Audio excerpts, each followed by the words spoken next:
নমস্কাৰ প্ৰিয় দৰ্শকসকল, আজি আপোনালোকলৈ লৈ আহিছোঁ মই এটা নতুন ৰেচিপি খুদ চাউলৰ পাপৰ। আহকচোন মই কেনেকৈ বনাইছোঁ দেখাওঁ।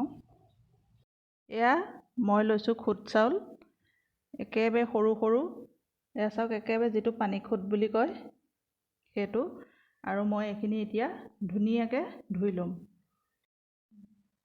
এয়া খুদ চাউলখিনি মই খুব সুন্দৰকৈ ধুই ল'লোঁ, তাত যাতে একো আপোনাৰ মলি নাথাকে, ধুনীয়াকৈ ধুই ল'লোঁ।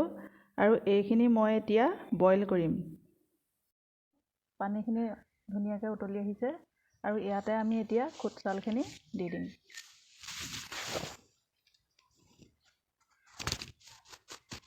মই জুইতে বনাইছোঁ, যিহেতু মোৰ ঘৰত জুইৰ সুবিধা আছে। আপোনালোকে গেছত হ'লেও বনাব পাৰিব, যাৰ যেনেকৈ সুবিধা তেনেকৈয়ে বনাব।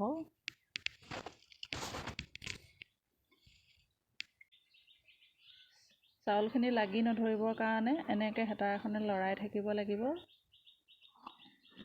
এনেকৈ মাজে মাজে লৰাই থাকিব আৰু সম্পূৰ্ণ সিজিবলৈ দিব লাগিব। এতিয়া এয়া আমাৰ হ'ব হৈছে। এইখিনি সময়তে আমি এতিয়া সোৱাদ অনুসৰি নিমখ দিম। এয়া মই নিমখ দিলোঁ,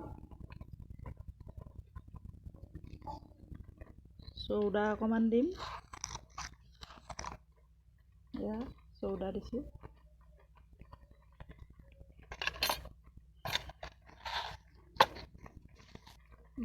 আৰু কালজিৰা দুটামান দি দিছোঁ,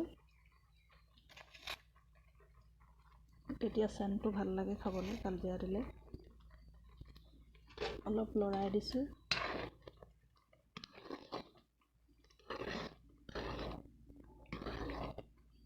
আৰু প্ৰয়োজন অনুসৰি আপুনি কালাৰো দিব পাৰে, সেইটো নিজৰ পচন্দ অনুযায়ী। মই অকণমান কালাৰ দিছোঁ, যিহেতু বেছি বগা বগা লাগিছে, মই অকণমান য়েল্ল' কালাৰ দি দিছোঁ।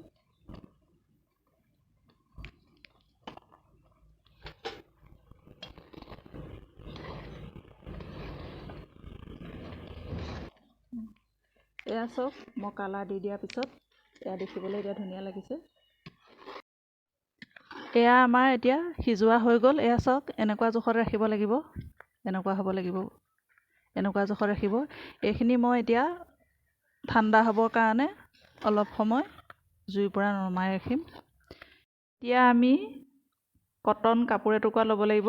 এয়া চাওক, এইখন কটন কাপোৰ ল'লোঁ মই, আৰু এনেদৰে ভাঁজ কৰিব লাগিব। এনেদৰে ভাঁজ কৰিলে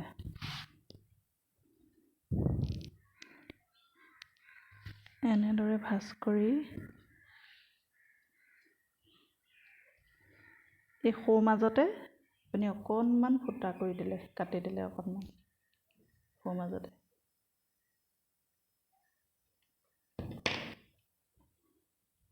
এইটো চাওক। ইয়াৰ পিছৰখিনি মই এতিয়া দেখাই আছোঁ। এয়া আমাৰ চাউলখিনি এতিয়া ঠাণ্ডা হ'ল। আমি এতিয়া এই কাপোৰ টুকুৰাত এইখিনি অলপ অলপকৈ লৈ, এয়া কাপোৰ টুকুৰাত অলপ অলপকৈ লৈ লৈছোঁ।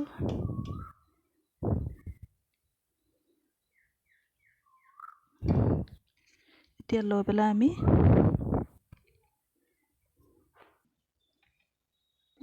এনেকৈ কাপোৰখনত চাউলখিনি লৈ ল'লোঁ। লৈ পেলাই এই ফুটাটোৱেদি এতিয়া এনেকৈ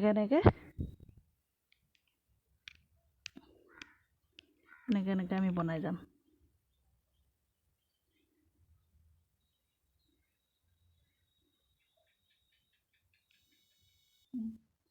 এয়া আমাৰ পাপৰ হৈ গ'ল। এতিয়া এইখিনি আমি দুদিনমান ভালকৈ ৰ'দত দিব লাগিব, আৰু ৰ'দত যেতিয়া ভালকৈ মচমচীয়াকৈ শুকাব, তেতিয়া এইখিনি আমি ভাজিব পৰা হ'ব।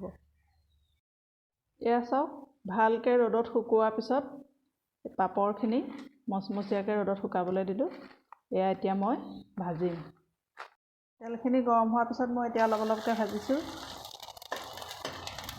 এয়া ফুলি আহিব ভজাৰ লগে লগে।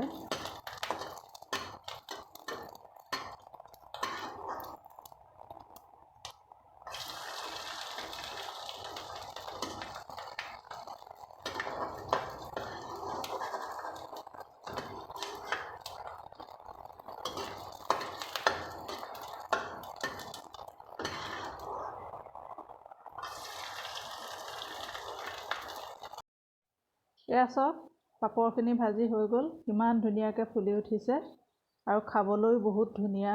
এয়া মই গোটেইখিনি ভজা নাই, দেখাবৰ কাৰণে অলপহে ভাজিছোঁ। আশা কৰিছোঁ ভিডিঅ'টি চাই ভাল পালে, আৰু ভাল পালে লাইক কৰিব, শ্বেয়াৰ কৰিব আৰু লগতে ছাবস্ক্ৰাইব কৰি দিব। আৰু সকলো ঘৰতে থাকক, সাৱধানে থাকক, সুৰক্ষিত হৈ থাকক।